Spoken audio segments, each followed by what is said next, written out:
next speaker, Alberto Manzo. Praveen, if Alberto is there, so please let Alberto to join. Sorry, is in joining process. Yeah, yeah, no problem. Yeah, yeah, yeah. Yeah. Okay, sir. So, yep. Okay. So, so thank you, ladies and gentlemen.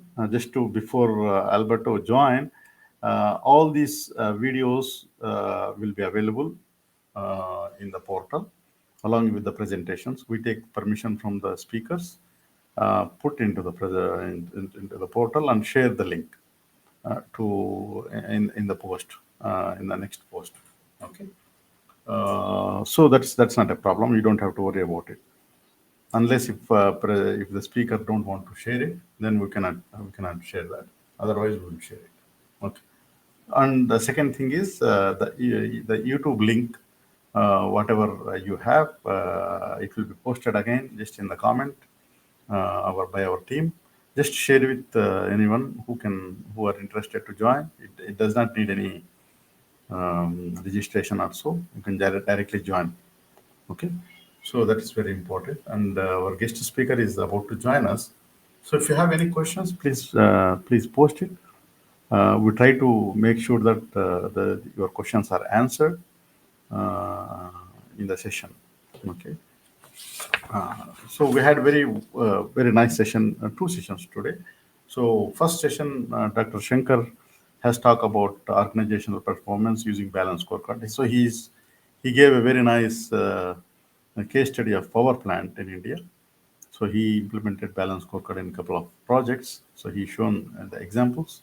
So that's very nice to see him. It's a classical. He used the classical XPP model. So that is nice to see the traditional XPP model implementation, followed by EU, talk about the PMO and its importance in the strategy execution. Okay, so here we go. I would like to invite Dr. Alberto Manzo. So Alberto, can you hear me? Yes, I can. Can you? Yeah, yeah, I can. Excellent. I Sorry can about hear the you. delay. And I've Excellent. just tried to Mm, share my screen. I don't know whether you can see it just yet. yeah, let me do a quick round of introduction, Dr. Alberto. Okay. So Alberto Manzo, he's talking today about aligning structure, people, and culture with strategy. So realignment models in practice. So Alberto Manzo is a founder and CEO of Impact Consulting with over a decade of leadership experience in business transformation, strategy execution, and marketing. He obviously led global sales and product development at the Qatar Post and many other international organizations. He helped them to drive revenue growth and leading a full rebranding process and help organizations to do strategy execution and more. So, would like to hear from Alberto. Yeah, over to you, sir. So, please So take good it morning, from here. Abdullah. I hope that you can see my screen and you can see also my face. Is that okay? We can see you. I think did you share the screen? Mhm. I did. You can't see it. No, no, no, still not. Yeah.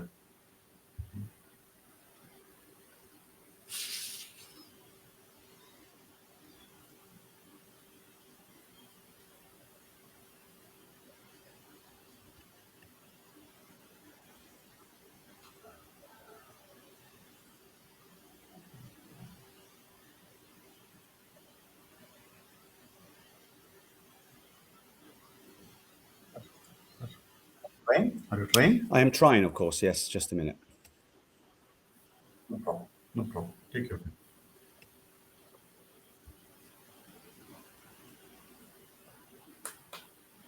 Just give me a shout when you see something.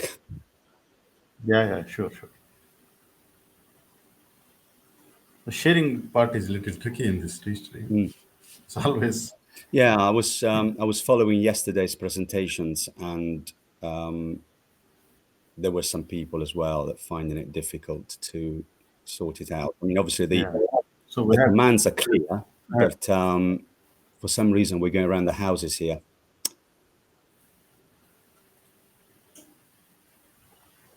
Tell me if you see something. Yeah, now I can see the presentation in a normal mode. And now, That's no, that's a problem. Okay, what can you see so now? The the normal mode or the normal mode, yeah, still it is in the normal mode. Maybe you can just do the control tab and again share it. control? Select the tab, alt Yeah. tab. So when you do alt tab, it will go to the control, go to the restream again. Okay, then select the presentation mode.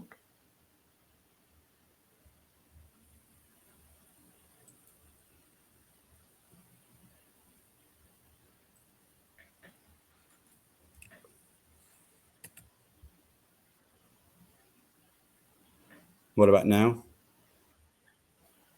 Not yet. Yeah,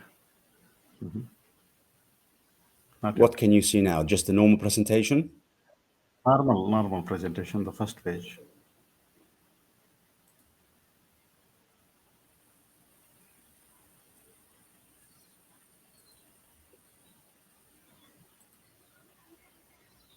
You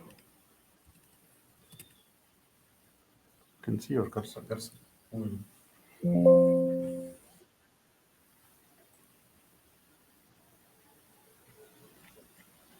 Okay, let me start. Let's see what happens now.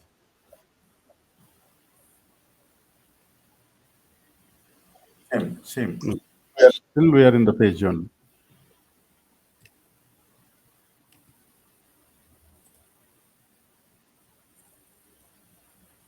Okay. So you are trying to reshare Yeah, I'm again? going to start again. Share the screen. Yeah, put the presentation mode and share it. Yeah, Okay, Alt that's and the. Tab. I'm choosing.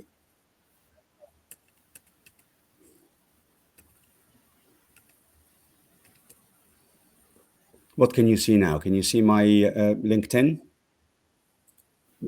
Not yet. So nothing is visible still.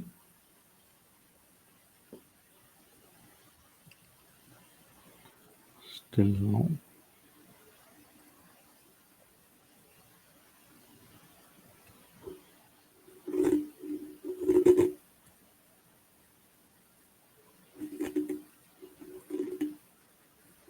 Can you see the presentation mode now?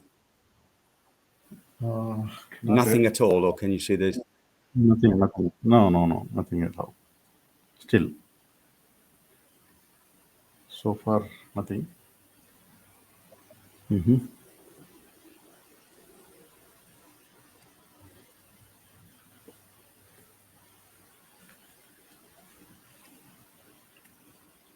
So did you put the slide in the presentation mode? Hmm. Yeah, I'm. Yeah, Praveen, are you? I'm basically Can you doing help? everything correctly here, but for some reason you don't see Okay. anything. Can you not see the standard presentation, not the presentation mode? The standard presentation, or is that Normal one? No, that's gone as nothing. well? Yeah. Yeah. Sir, You want can you you want please a rejoin one? Right. Look, I'm now at the window where I can see myself. Okay, let's start afresh. Okay, Okay, I sir. can see myself, Okay. and I've got Abdul on my left with the name only. Okay, go ahead. So, share the screen button. Okay,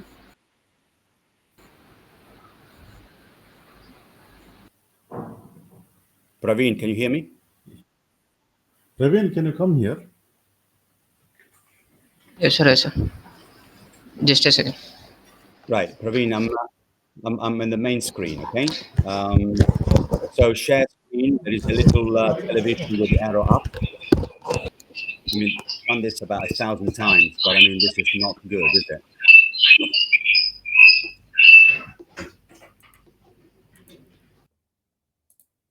What can you see now?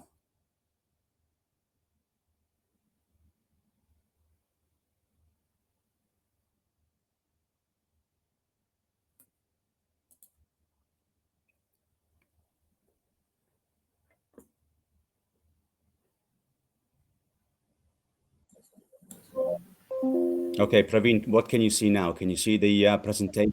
Yeah, we can see the presentation. in a mode, Normal in a mode. normal. Normal mode. Yeah. Well, look, I don't know what to do then. I don't know how to. So you want me to share it? Hmm. Then you can speak. Yeah, if you want. Yeah, there's been some changes. So what I'll do, Ah, okay. I'll send the presentation to Praveen. Yeah, yeah, yeah.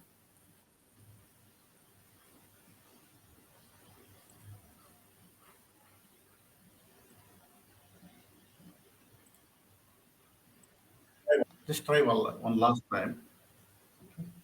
So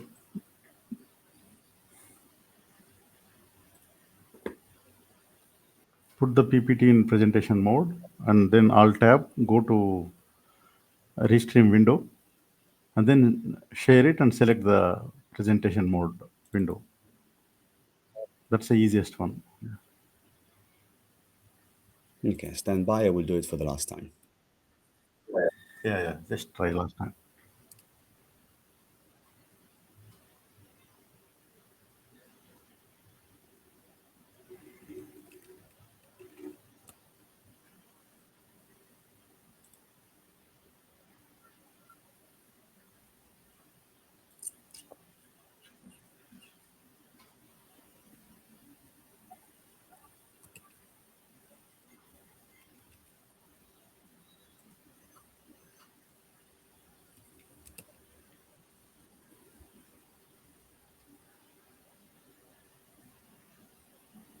Nothing?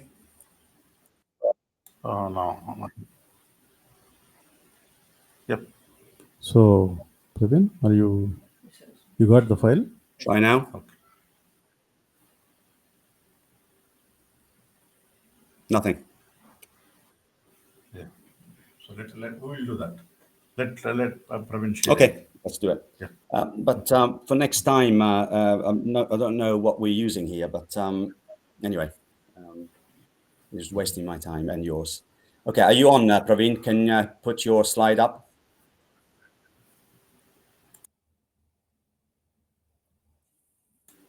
Yeah. It's visible. It's visible, full screen? Yeah. Because Full I screen, can't yes. tell. Okay, so sorry about all of this. It's just invested us 15 minutes unnecessarily. But good morning, and I hope you're having a good Saturday, and you're getting quite a lot of insight in terms of the strategy topic. As Abdullah said earlier, my name is Alberto, and together this morning we'll be exploring the subtopic of the importance of aligning our strategy to structure, people, and culture.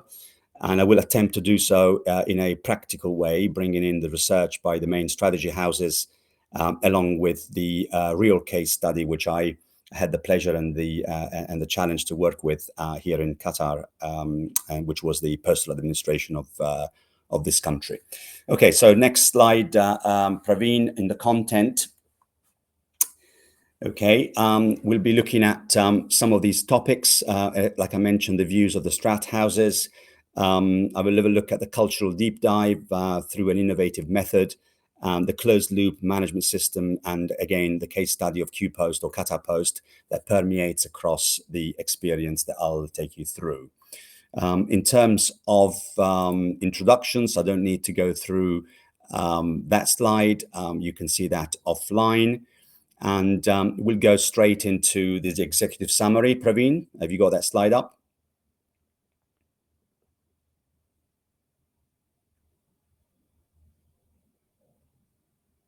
Can you hear me, Abdul? Yeah, I can hear you. Yeah, it is in the content. I mean the executive summary slide. Next.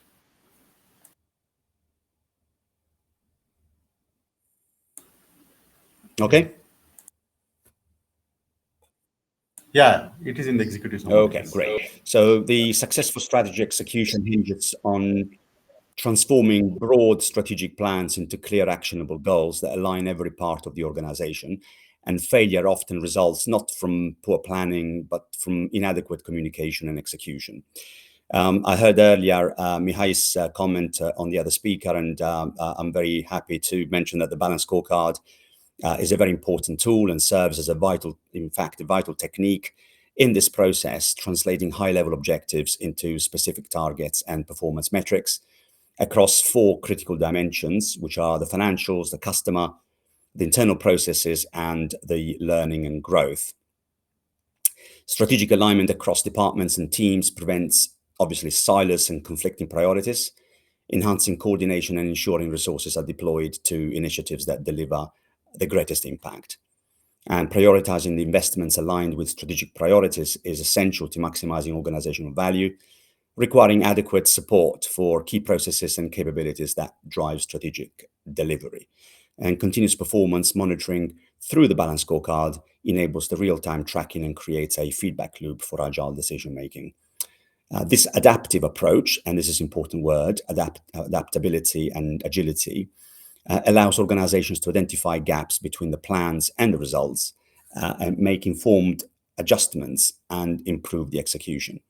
Achieving the execution premium, as it is named by some authors, is an ongoing journey of learning, refining, and adapting to an evolving market and customer needs.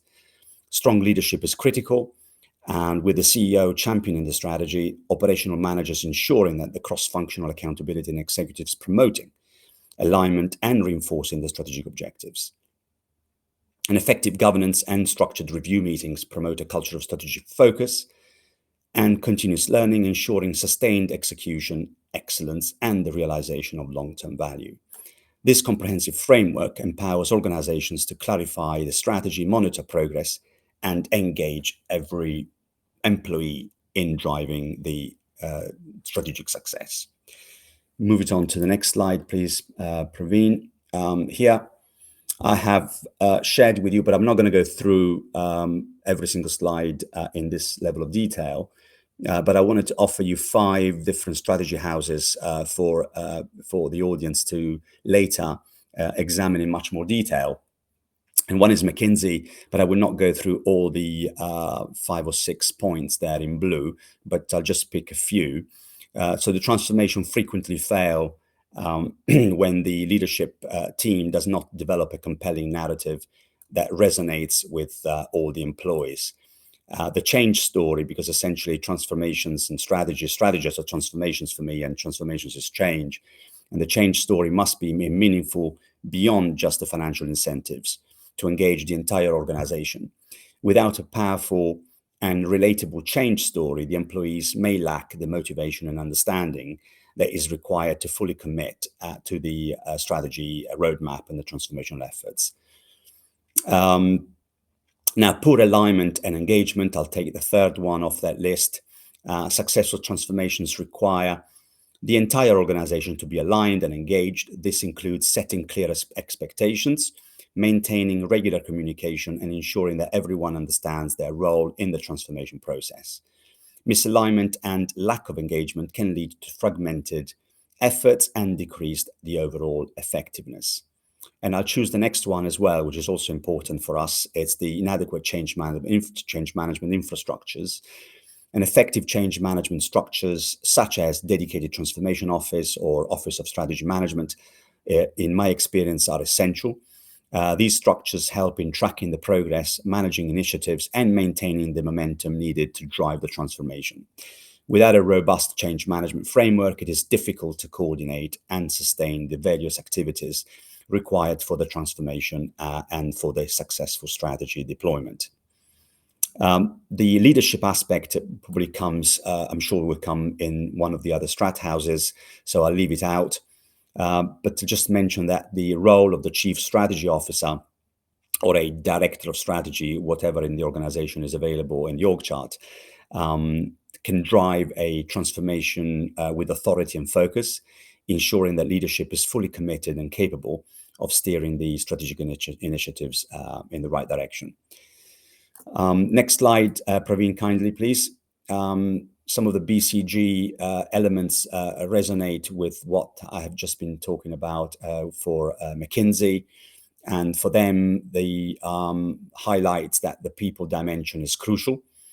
Strategies, in fact, frequently fail when the companies do not adequately consider the human side of change. This includes employee resistance, the need for cultural shifts and change aversion, where employees are inherently resistant to new ways of working. Different cultures, of course, different countries, different realities, different contexts. Working in the Middle East is a very tough from a cultural perspective to get some of these sort of strategy initiatives cascaded down and deployed. Perhaps in other environments, international environments, it's a little easier. But I've cut my teeth really in terms of having been here in Qatar for the past 15 years and deploying these types of strategies as an executive of the business, not a consultant, by the way. And it's a tough journey, but it's a top down sometimes and a bottom up approach. Communication, training, and involvement at all levels are really, really important to overcome resistance and ensuring that new behaviors and mindsets are embedded in the organization. A lot of organizations kind of come across an inertia and deeply rooted behaviors and established processes within the organization create significant resistance to change. And this kind of inertia can prevent the successful implementation of new technologies and processes, which are essential to the success of the strategic intents and the strategic initiatives. Having a clear vision and leadership, we've covered it earlier. It's very, very important. A successful strategy typically benefits from leaders who establish the clear value drivers and maintain consistent alignment throughout the organization. In contrast, strategies that often fail where leaders are unable to effectively communicate the vision and align the organization towards those common goals. There's also short-term pressures, and this is actually quite a common stumbling block. When companies face short-term pressures that conflict with the long-term nature of transformational projects, leaders must balance delivering immediate results, so business as usual, with investing in the future, which is obviously challenging, having this dual mandate on your plate. And many strategies are complex, and those who think that strategies are simple have a simplistic approach to it. Because definitely developing, deploying, and implementing and tracking a set of very important strategic objectives and strategic intents and initiatives is definitely not an easy journey. So that's on the complexity and the scalability of the strategy. The next slide, Praveen, please, looks at the same concept, similar concepts, but sort of talked about by Bain and Company, and they focus instead on sort of top talent overloading, which is also a common problem that I also came across in my roles. Strategists often place excessive demands on a company top set of performance, leading to burnout and reduced effectiveness. So successful strategy transformations balance the workloads and utilize a broader talent pool to maintain momentum and avoid over-reliance on just a few individuals. Lack of alignment and clear strategy, and many strategies again fail due to a lack of unified vision that we talked about, both McKinsey's and BCG. Inadequate change management. Effective change management is very, very important. This includes setting up dedicated transformation offices. And again, we talked about it under the McKinsey slide. We have an office of strategy management, or at least you have to have a PMO in place. This is what we did in Qatar Airways and Qatar Post. Really, really important. A structured approach helps manage the complexity and the scalability of the transformational efforts. Absolutely critical. Regular check-ins and adaptive planning are very important to keep the strategy on track. These are some of the other bits and pieces that Bain would like to table out. My next slide looks at Roland Berger. Once again, successful strategies require a clear and unified strategic intent, and companies often fail because they do not align their internal capabilities with their external market positioning, leading to misaligned efforts and priorities. And I'm sure you've heard it through previous speakers and future ones coming today, the importance of understanding the gaps, the capability gaps, And these capability gaps are essentially what you need to fill, we need to fill as executives vis-a-vis the strategic intents that were developed as part of those paramount challenges, which are critical in terms of addressing threats and opportunities to be able to materialize our strategy. An ineffective project management office, we talked about the PMO or OSM, very, very important. And cultural barriers, we talked about as well. Transformations often require significant changes in organizational culture and leadership styles. Overcoming resistance to change and embedding new behaviors into the corporate culture are critical for long-term success. We talked about talent management issues, but I'd like to just focus on a few seconds on that.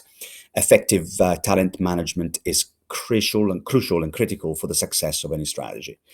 Transformations can fail if companies do not focus on critical roles, over-rely on a few players, or fail to prepare for long-term talent needs.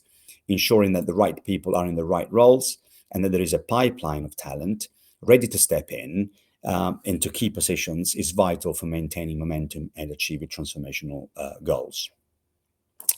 My next slide, please, Praveen, looks at Oliver Wyman. This is the last and final strat house, and they pick up pretty much the same sort of common denominators, which I will skip because it just shows that there are a few indeed common denominators, which I'd like to just look at the next slide. Praveen, please.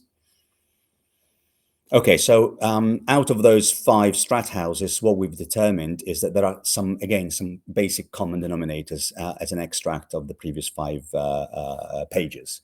And the other thing that you've got here is that you've got the strategy alignment, which is the focus of my talk, which I would like to call a dependent variable. So if we take a moment to frame the strategic alignment not as something that happens on its own, but as an outcome, right, as a desired outcome or result that depends on a series of deliberate organizational efforts. So strategic alignment as the dependent variable, the end state, if you like, that we are trying to achieve, it reflects how well the organization's people, processes, and behaviors are aligned with the overarching strategy. But alignment doesn't occur in a vacuum. It is shaped and in many ways is driven by several independent variables or levers of influence, I like to call them. When these variables are properly designed and executed, strategic alignment is a natural result, a natural outcome. It's the product of intentional, cross-functional efforts, not a passive consequence. In transformation programs like the one I went through in Qatar Post and Qatar Airways before it, we saw how alignment was actively built through these pillars. And when that alignment was strong, execution followed with greater speed, consistency, and impact. My next slide, Praveen, please. At the core of any successful strategy lies the ability to translate high-level ambitions into clear, actionable goals. Far too often, strategic initiatives fail, not because the plan itself is flawed, but because there is a disconnect between the strategy and how it's communicated and executed across the organization. This is where the balanced scorecard becomes a powerful tool. It helps bridge that gap between the strategy and the execution by breaking down broad objectives into measurable targets across the 4 pillars that I mentioned earlier. By using this framework, organizations gain clarity on their strategic priorities and can monitor progress in real time, and most importantly, ensure that every individual understands how their work contributes to the bigger picture. And this alignment is what drives the consistent performance and long-term strategic success. Next slide, Praveen, please. So why strategy matters. These are my 6 elements that we're going through. Number 2 is organizational alignment, which is the heart of this talk.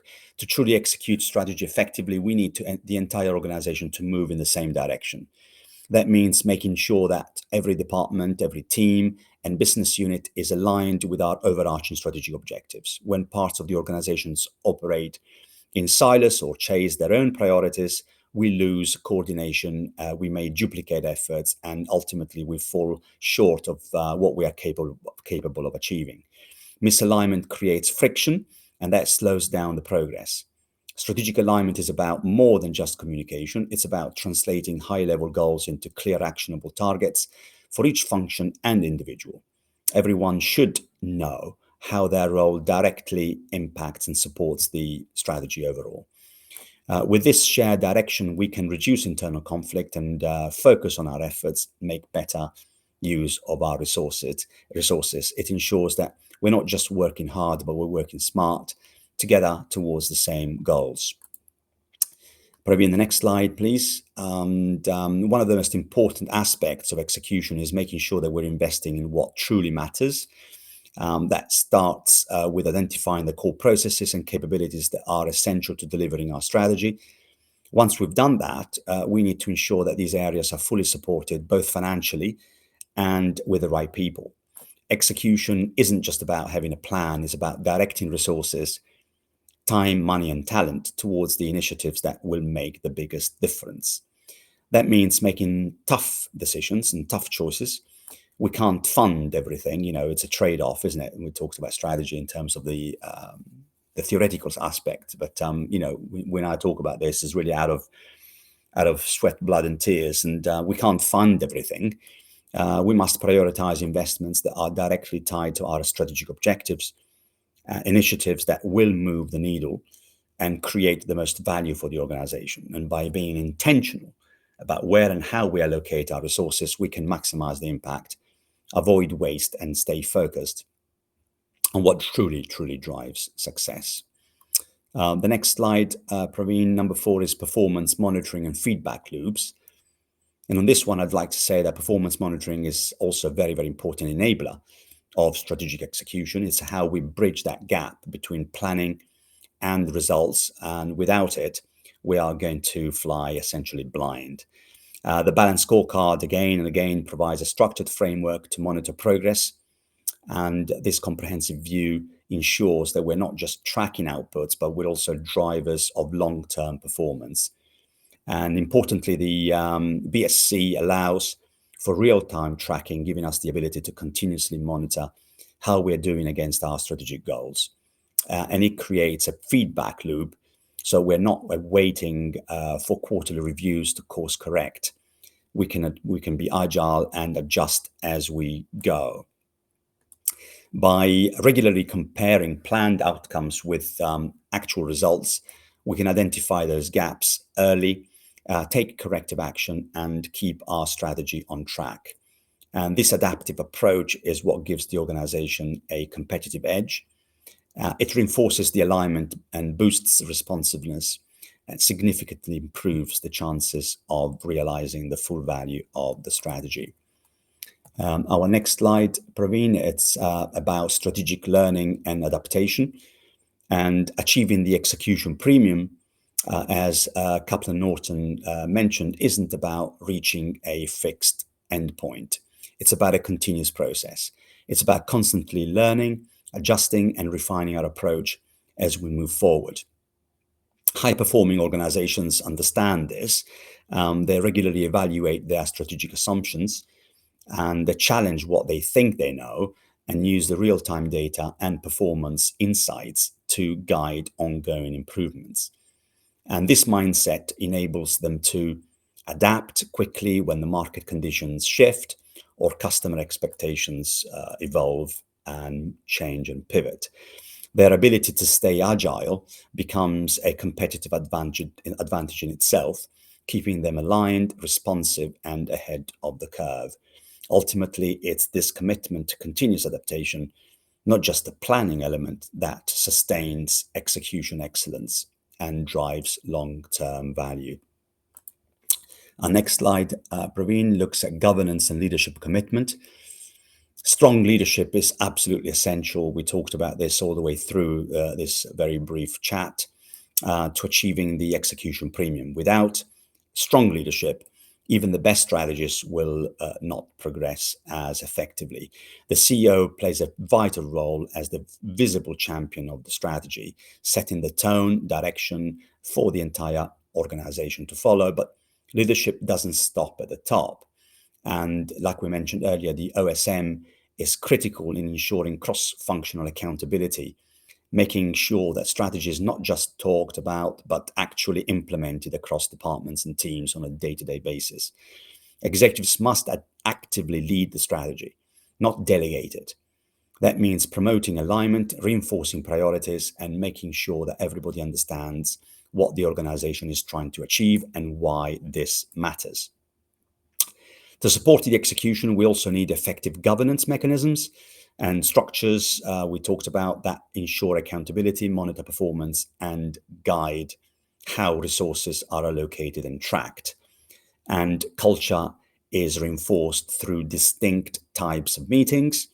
One layer is the operational reviews that keep the day-to-day on track.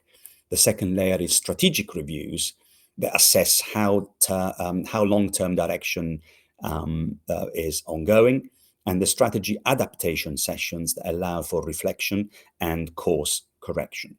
So altogether, these ensemble of three types of reviews reinforce the culture of strategic focus and continuous learning, both of which are essential for long-term success.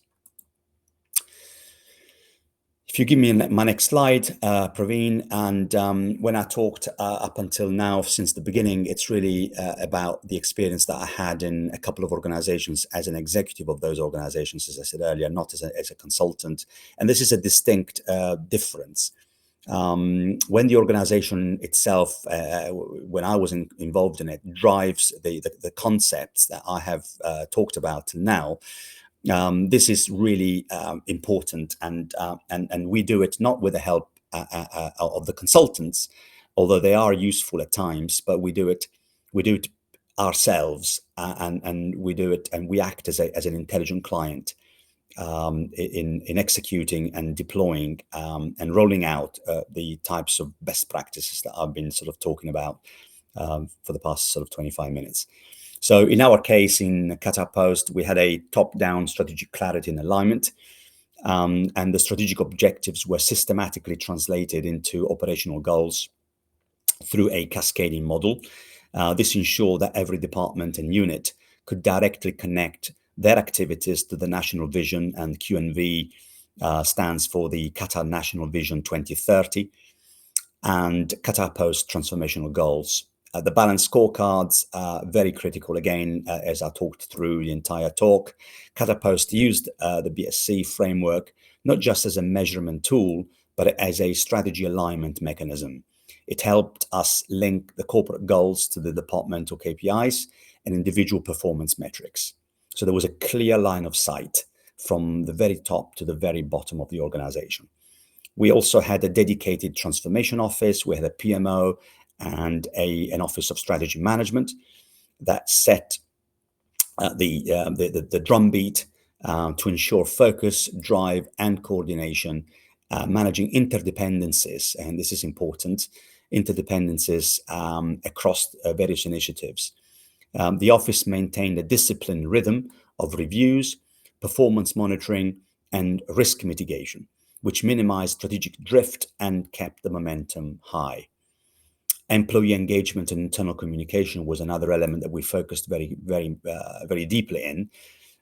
We launched internal communication campaigns aimed at explaining the why behind the transformation and the strategy initiatives.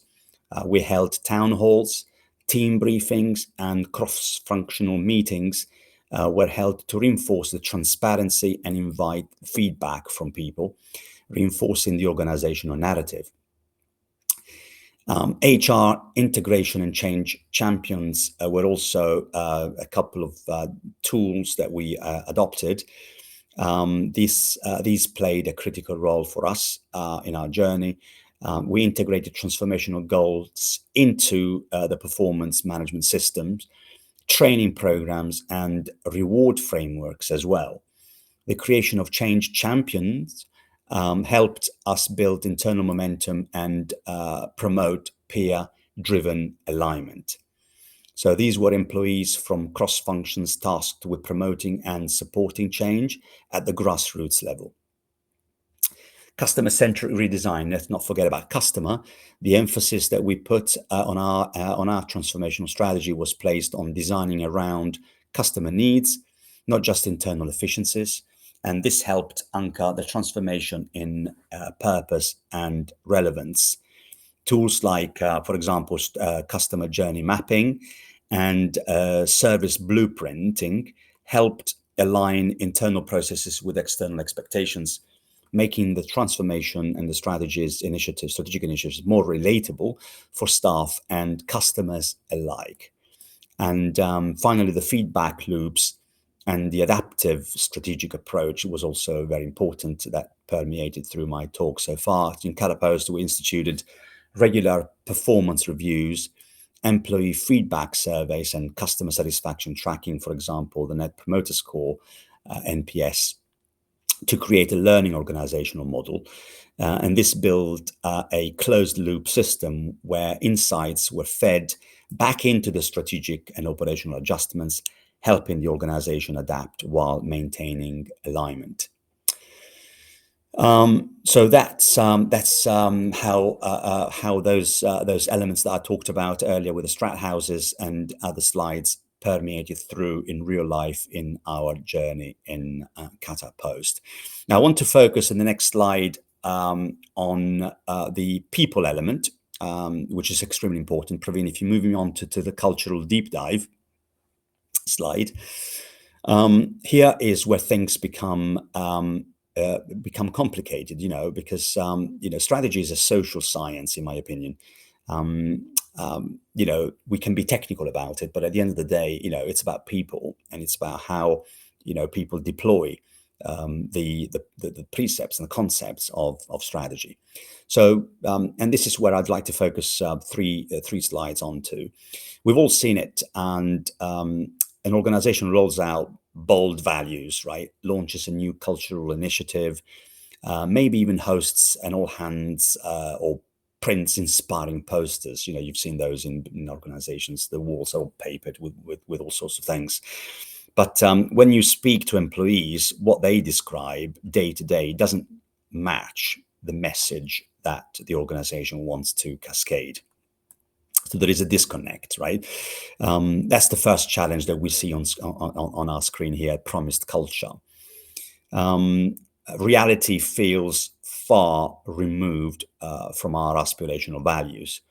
And even when the direction is clear, translating it into lived culture proves to be very, very difficult and challenging. Leaders struggle to drive the culture in practice because it's hard to activate what you can't see. As a result, engagement plateaus. People feel disconnected, and the energy to move that strategy forward just isn't there.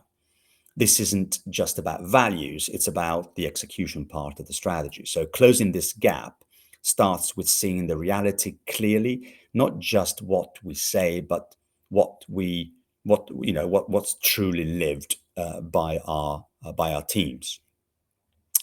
Move me on to the next slide, Praveen, please. And if you can just build it up to its full. And to drive strategy through culture, we need to understand three interconnected layers. The first one, what matters most to our people, their personal values. These are the beliefs and the principles that energize and motivate people at work. The second one is the climate that people operate in, the everyday signals, the behaviors, the norms that shape how things really get done in the workplace. And the third is the organization's strategic direction, where we are headed and what it will take to get there. Now, here's the nuance. When people's values align with their day-to-day experience, they feel engaged because what they care about is being lived. But engagement alone isn't enough. People can be engaged yet still misaligned with the strategic direction. That's why direction really is important. It matters. The real power comes when all three are aligned, when people live their values in a climate that energizes them and moves the organization in the right direction. That's when the culture becomes a lever, not just for engagement, but for strategic momentum. And my third slide is pretty much ending my talk. Too often we assume strategy execution is all about systems and structures and targets, but climate, uh, the felt experience is what either enables or blocks the momentum. Abdul, over to you. Yeah. If there are Next, questions. Yep. So you would like to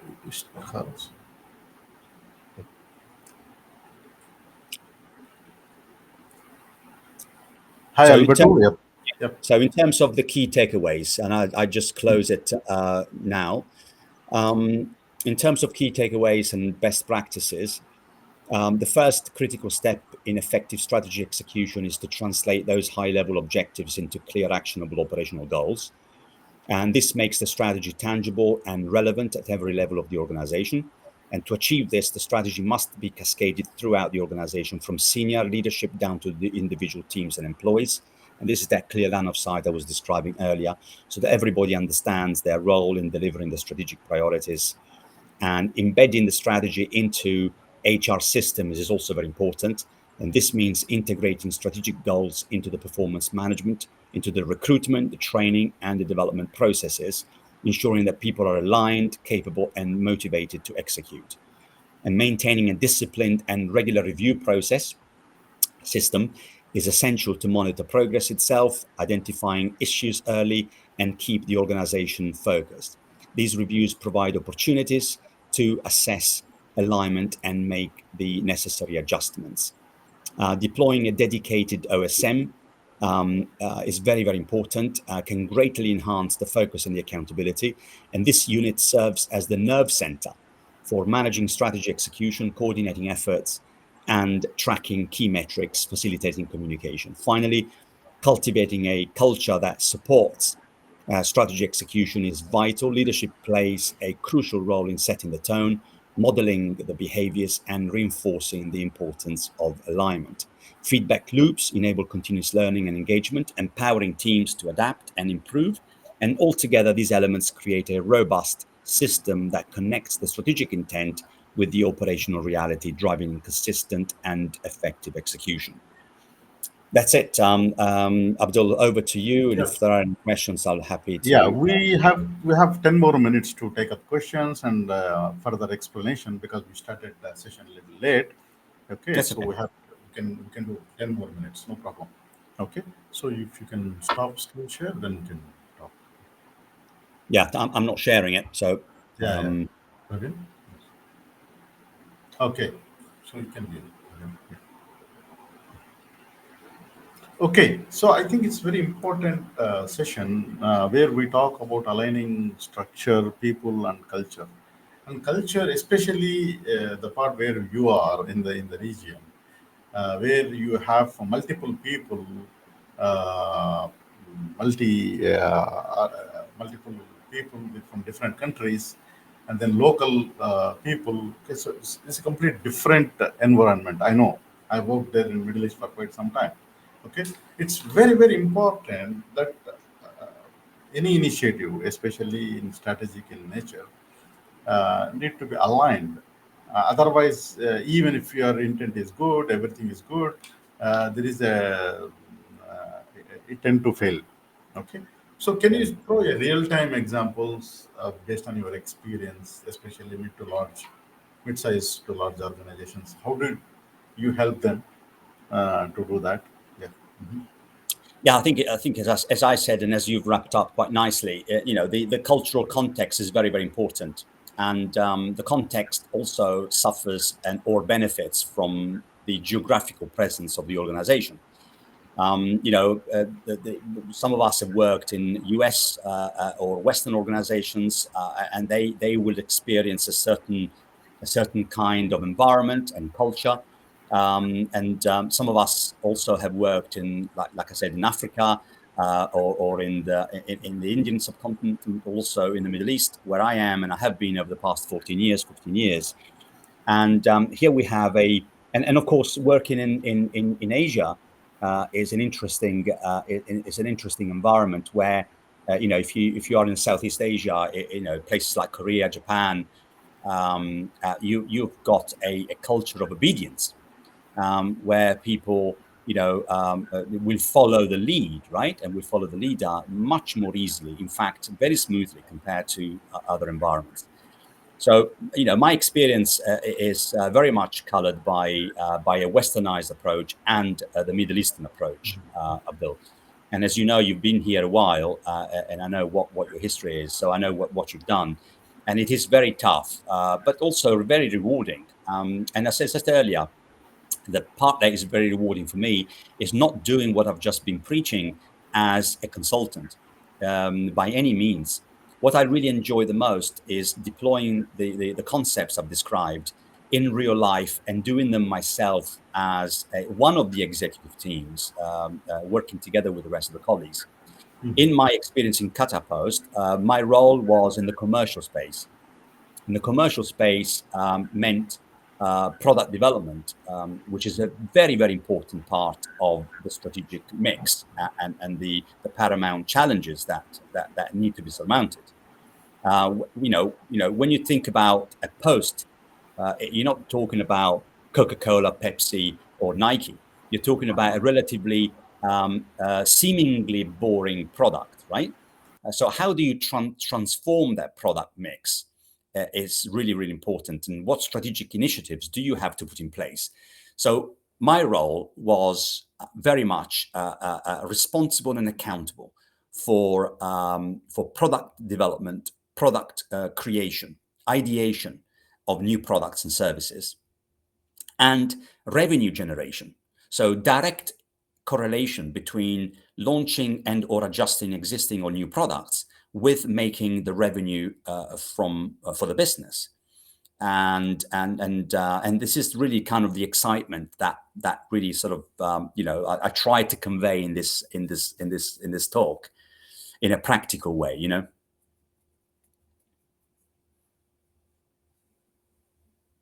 Yeah. So the culture change, it's not like a one-time setup or something. Right. You have to install it right from the beginning of the initiative to the end. So you have to make sure that you take care of it. Okay. So Absolutely. Yeah. at any point of time, you just ignore that part. So it tends to backfire. Okay. Yeah. So There's a comment here that says, explain the importance of organizational energy in strategy execution and strategy management. Explain it. Absolutely. I mean, I can talk about it until the cows come back home, because this is exactly, the difficulty and the challenge that we have in organizations in certain environments, particularly semi-government or even government organizations. Even worse, because obviously there are skeletons in the closets, and there are sort of mental frameworks that prevent an organization from making the inroads that are critical to deploying the initiatives. So energy, very, very good word. I didn't use the word energy before, but certainly passion, certainly explaining the why over and over again in different forums to different people is very, very important. And that really comes through how the executives, starting from the CEO, are able to convey those messages, are able to convey that energy, that day in and day out. They don't expect it to be an overnight shift. As you said, it's culture is a long journey, where that energy is infectious, and where that energy is also sort of filters through different ways. I talked earlier about in Catapult we created these champions, right, at the grassroots level, by influencing and infecting them we were able to reach out to the grassroots in a way that we couldn't have done in terms of reaching out to 300-400 people. But picking up 30, 40 people, influencing them, and infusing them, infecting them with that energy and the why, we were better able to reach out to those 300 or 400 staff better than we could have done. And also the way that their own peers are able to convey the messages is different from the way that we would convey the same message, right? So the influencing approach and technique is more penetrating if it comes from the same level. Fantastic. So we call it as a critical mass. So when you want to taking up any initiative, make sure that critical mass is ready. So there are some Right. comments from Mihai also. There is one comment posted. Okay, so financial customer, yeah, we're talking about the perspectives, the new perspectives called outcomes and yeah, yeah, no, not this one. Yeah, which one do you want to address? I don't know. So so Mihai has posted. Hi, Praveen, just post what Mihai has written.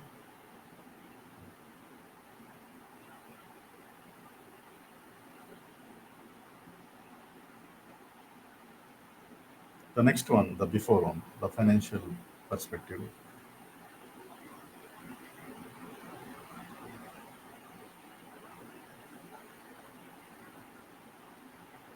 Yeah. So those perspectives. Yeah. So the financials, customer, internal, learning and growth have been reframed as outcomes, stakeholders, internal enablers following the proposition of Kaplan in 2021. Wouldn't it be beneficial if we all switch to these in the new balanced scorecard perspectives? Absolutely. Yeah. I mean, so look, there are conflicting. When you talk about financials, right? I was in sales, right? Driving the strategy from a sales cockpit, if you see what I mean, right? And product, which meant customer satisfaction, right? And I was looking at B2B, so business to business customers that brought in 85% of the revenue for the post, rather than just B2C that we're looking at sending some parcels or what have you. So when I wanted to deliver financial results interpreted as revenue and profit, then I had to clash with the cost, right? And the cost meant that I didn't have control over the cost, because the cost is driven by for example, personnel, so people, right? People's costs. So how many drivers do you use? How effective are you in executing the operation? It's not something somebody in commercial can influence. So when we talked about the BSC, and when we talked about balancing those conflicting pillars, it was very important to come together into a framework and a governance that allowed us to bash it out between the director of sales and the director of ops, and also to understand why are we spending so much, why the cost is so high, because the revenue is not giving us enough margin. So the way that our people are executing the operation is very much dependent on, do they know what to do, how to do things? Are the SOPs in place? Are people well trained to be effective and efficient? Or are we building waste in the operation? If you are building waste, now you're costing me money. If you're costing me money, that means the profit margin is reduced. That if the profit margin is reduced, it impacts on me directly, because I'm responsible for the profit and the revenue, right? So these types, that's why I was saying earlier that strategies are not easy. They're not easy. They're not simple. A lot of people talk about simplicity, and I don't quite know where they get that word from, because I've become about 10 years older within the context of only 3 years of deployment. So the equation is 3 to 10. Anyway, so Yeah. So thank you. One last question. Okay. So with yeah, Kumuno. Yeah. So, what is your suggested corrective measures if you see a toxic energy in the organization? Right. Something, Yeah. Yeah. Yeah. politics or something going How on. how do you correct? How do you course correct when you see toxicity? Well, look, there isn't a silver bullet, and I'll tell you my experience. And first and foremost, when he says if, I don't think you should use the word if. You should use the word when, because it will It happen, will and go. it always does happen. So That, how do you course correct toxicity? It's really a question of, first of all, identifying it, because toxicity can be a difficult one if you're not able to identify it, and it will work behind the scenes against you. So you've got to be able to identify where the stumbling blocks are in the cultural journey, and you've got to do the communication things. And when I say that, is what I said earlier. The town halls. You've got to be able to reach out to the critical mass, and you've got to then identify the individuals or the areas where this resistance is, and isolate it, take it out, so that it doesn't infect the rest of the environment, and have a scalable problem. Isolate it and deal with that separately. So how do you deal with that? Engaging. So let's start from the nice ways, right? You've got to engage these individuals, these communities that have produced toxicity, understand where they come from. Often strategies is about change, Abdul, and change is unpleasant. And we might just be able to break down those mental and neurological problems that some of these guys have got, and be able to discuss it, to talk it through, right? And also identifying, my final comment, identifying it. I spent 2 or 3 slides talking about the disconnect towards the end, the disconnect between reality, so what's on the ground, and the messaging that leadership is cascading. Now, there is a disconnect that you've got to address from the start, because talking doesn't mean walking the talk. And you've got to understand where your employees are. And we can deploy different methods, and at Impact we have done a bit of that work with our partners into organizations, in order to assess scientifically where the employee base is versus where the messagings are. And once we understand that gap, even though it's not toxic, we understand that gap is actually a positive gap. You can have positive gap and negative gap. It's like debt. You can have a positive debt or a negative, or a toxic debt. For us, it's about identifying that gap and addressing that gap through certain tools and techniques that we can talk in terms of how to do it. perfect, perfect, perfect. Thank you, Alberto. Thank you. It's a wonderful session, and it's very important. And listening to you from your practical experience in Qatar Post and other organizations is really great. So, thank you for joining session today.